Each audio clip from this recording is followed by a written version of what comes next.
8 and verse 21. It says that the Lord smelled a sweet savor, and the Lord said in his heart, again talking this God talking about his heart, it says, I would not again curse the ground anymore for man's sake, for the imagination of man's heart is evil from his youth, neither will I again smite anymore anything that living as I have done.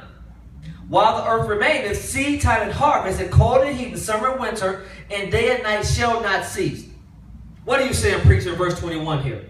Well, in chapter 6, it talked about God's heart being grieved because of the wickedness. Well, now we're in chapter 8. This is after God got mad. He told Noah to build an ark. He destroyed the whole earth with a flood. So in 2 chapters, he did something about his grief, him being grieved. So I want us to understand here, before I go on to this point, when God gets grieved, he does something. He's not like us. Well, maybe us too. When we get grieved, we usually do something too.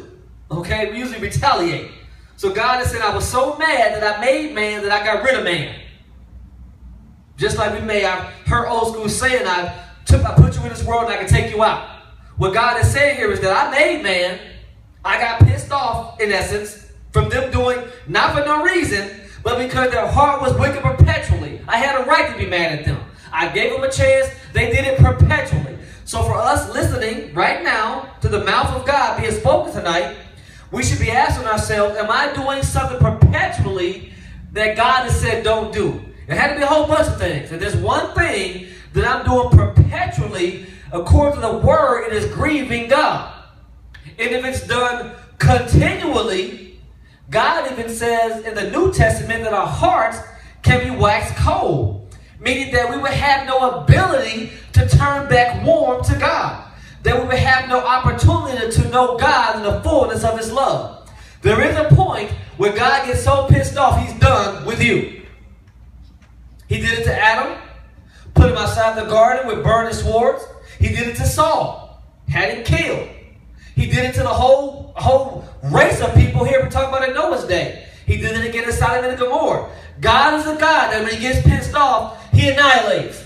So let's be clear, what we're saying so easily, God knows my heart. Let's hope that day when he checks our heart, that is not the day that it was wicked perpetually. Because what will happen is God will say, yes, I know your heart is not for me, so I must end my relationship with you.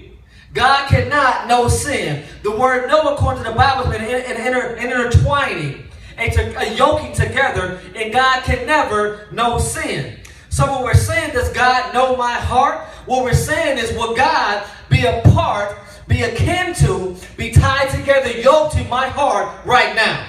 Because we're saying if God knows my heart, that's saying God is intimate with my heart. For God to know something means I partake of it, I'm in it, I am being and abiding in that situation. I'm here to tell you, as a man of God, myself included, God does not know sin.